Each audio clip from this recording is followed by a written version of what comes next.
Thanks very much for staying with us. Time now for Eye on Africa with me, Georgia Calvin Smith. Tonight, record-breaking Kenyan marathoner Kelvin Kiptum should have been chasing new firsts in his sport. His unexpected death alongside his coach in a car accident has left his family distraught and sparked international tributes to how much he achieved in just 24 years. Also, Niger is once again raising the prospect of leaving the French CFA behind and forming a common currency with fellow military regimes Burkina Faso and Mali, dubbing it a step out of colonization. And the Africa Cup of Nations is over, but the surprises stay with us. The final was no exception, delivering a glorious, miraculous about turn for hosts Ivory Coast. Fans are still buzzing from the surreal tournament. We take a look back. But first, the world of athletics and beyond is reeling from the news of the death of Kelvin Kiptum, Kenya's world record-holding marathon runner. His family is devastated at his loss. The 24-year-old and his coach, Rwanda's Gervais Hakizimana, died in a car accident in Kenya's Rift Valley. Kiptum had run in only 3 marathons, but had already been poised to reset expectations by chasing a sub-2-hour time for the distance. His father says his son had been excited about how many people's lives he could change for the better with his success. Our Kenyan correspondent Olivia Bizu tells us more. Kelvin Kiptum's death has left Kenya and the world in complete shock and sadness. The 24-year-old running sensation was a rising star in athletics, and he was killed when he was at his prime. In October, he set the world marathon record with a winning time of just 2 hours and 35 seconds in Chicago.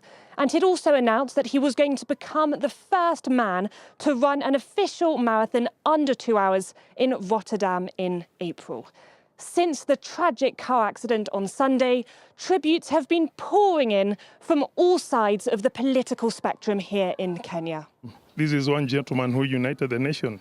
You know, politicians from across the divide are mourning him. You know, sports people from all walks of life are mourning him. Yeah, it's indeed going to be a national mourning, a very, very, very dark period. And yeah, it will take a lot of mental strength for Team Kenya to focus mentally and prepare for the Olympic Games. Remember that the Olympics are just around the corner. It was a race that everyone here in Kenya and around the world had been looking forward to. The Paris Olympic Marathon that would have seen the 2 greatest marathoners of all time, Kelvin Kiptum and Eliud Kipchoge, go head-to-head. It was a Kenyan rivalry that everyone here was so proud of. Now, foreign schools were shut on Monday morning and security stepped up outside of embassies and UN buildings in the DR Congolese capital of Kinshasa amidst ongoing protests. Demonstrators accused the MONUSCO peacekeeping force and Western powers of supporting M23 rebels at the heart of intensifying fighting with government forces in the east of DR Congo around the region of Sake. Now there, also on Monday, the M23 was blamed for the bombing of the Zaina displacement camp in which at least 3 people were killed. And in Nigeria, nurses and midwives in Lagos and Abuja have gone on strike over new guidelines for potential foreign employers wanting to verify their qualifications. Now, the changes are meant to throw up hurdles to the brain drain of health workers, which has seen more than 75,000 nurses and midwives leave Nigeria over the last 5 years. They'll now need to pay to have their credentials confirmed by authorities, plus wait at least 6 months on their applications. And women in Inkambe in Anglophone northwest Cameroon protested increasingly violent attacks from militant separatists on Monday. At least 1 person was killed in the bombing of National Youth Day celebrations a day earlier. Indiri Ateng with more. In Kambe, in the northwest region of Cameroon, activities to mark the 58th edition of the National Youth Day turned bloody when a locally fabricated explosive device detonated not far from the grandstand where hundreds of people had gathered to mark the day. According to the governor of the Northwest region, Adolphe Lele-Lafrique, one person died and several others were injured and are receiving medical attention in hospital after the tragic incident. Since the start of the Anglophone crisis in 2016, separatist fighters have targeted public gatherings, particularly those organized by the government of Cameroon, in a bid to foil public gatherings. A week ago, the divisional officer for the Bamenda 2 Council was abducted alongside 5 of his collaborators. 2 of his close aides were assassinated, while 2 others were released. The divisional officer himself managed to escape from his captors. Following Sunday's tragic incident in Cambe, women in the locality came out early Monday with placards and peace plans calling for an end to violence in the area, which has led to the death of about 3,000 people, according to non-governmental organizations. Many more people have been left homeless and others displaced by the crisis. Indira Eteng there for us. Now, the head of Niger's military regime has hinted at the possible creation of a common currency with Burkina Faso and Mali, calling it a step out of colonization. This comes 2 weeks after the trio said it would quit the regional bloc ECOWAS. Laurent Berstecker tells us more. 2 weeks after pulling out of ECOWAS, Niger, Mali and Burkina Faso could now be ditching the CFA franc. On Monday, Niger's military government hinted at the creation of a new common currency to help the 3 countries regain their sovereignty. Currency is a crucial step for us to exit colonialism. The Alliance of Sahel States is relying on its experts. And when the time comes, God willing, we will make a decision.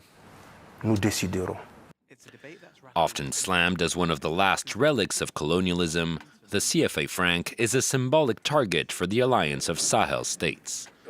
The 3-country coalition, which was created last year in order to reinforce military and economic cooperation, has repeatedly criticized France's lingering influence in Africa. And while it gave little detail on how or when the new currency would be introduced, Monday's announcement once again showcased the alliance's determination to cut ties with its former colonial power. We won't accept our countries being used as France's cash cow anymore. The 3 countries, whose governments were all recently overthrown by the military, have also been feuding with their neighbors. In January, they announced they would be leaving West African bloc ECOWAS after it imposed heavy sanctions on Mali and Niger. Now, one other consequence of the crackdown on those trios' military takeovers was sanctions brought in by regional group ECOWAS. Niger has seen the closure of its borders with its neighbours, which has proved to be a huge challenge for the landlocked country. One major consequence being a shortage of medicines. Our correspondent sent us this report. Niger's main supply route, the border with Benin, remains shut. Entire shipments of medicines have failed to make their way into Niger and have either expired or been sent to other countries in the region. Meanwhile, in Niamey's pharmacies, there are more and more shortages. I came to find very specific medicine. This is the 3rd pharmacy I've tried, and I still can't find them. I'll try another one after this.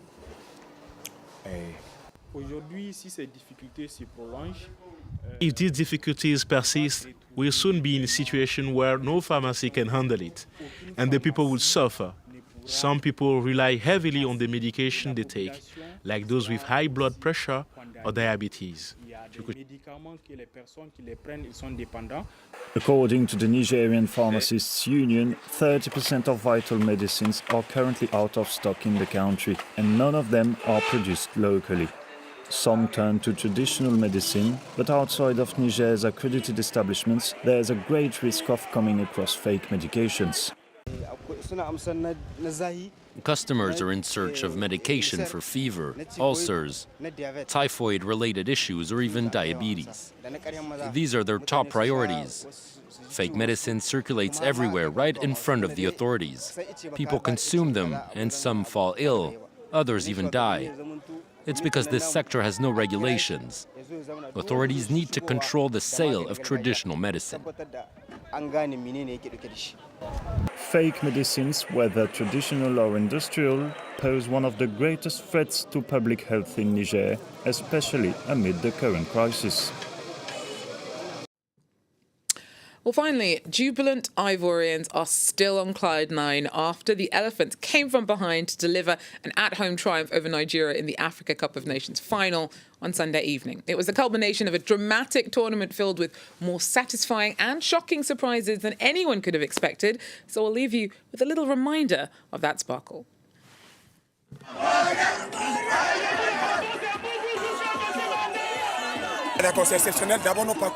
First of all, this is incredible. We went through every feeling. We hit rock bottom, but now we're up here. Today we're feeling incredible joy. We have the Holy Grail. It's impossible to describe this feeling of satisfaction.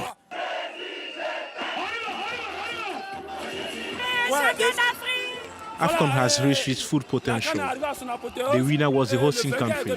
Who could believe it? At the beginning, we were dead. 3 days after that, we were brought back to life. Now we are African champions. That's because of the Ivorian people who always stand by their team. The match was difficult, tactically, physically, but we stayed strong. We shook the Nigerian team. We believed until the end.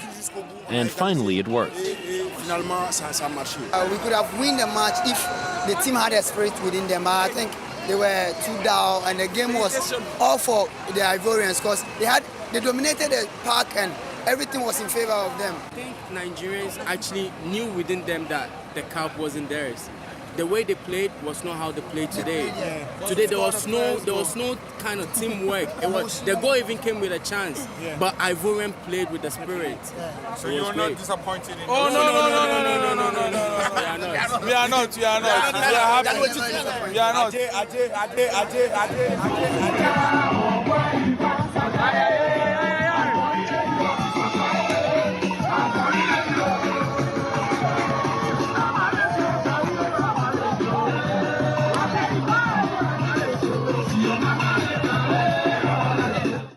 That looks amazing. I have to say, I'm actually very impressed by the grace with which the Nigerians accepted their defeat. That is all we have time for. Thanks for joining us. Do so again.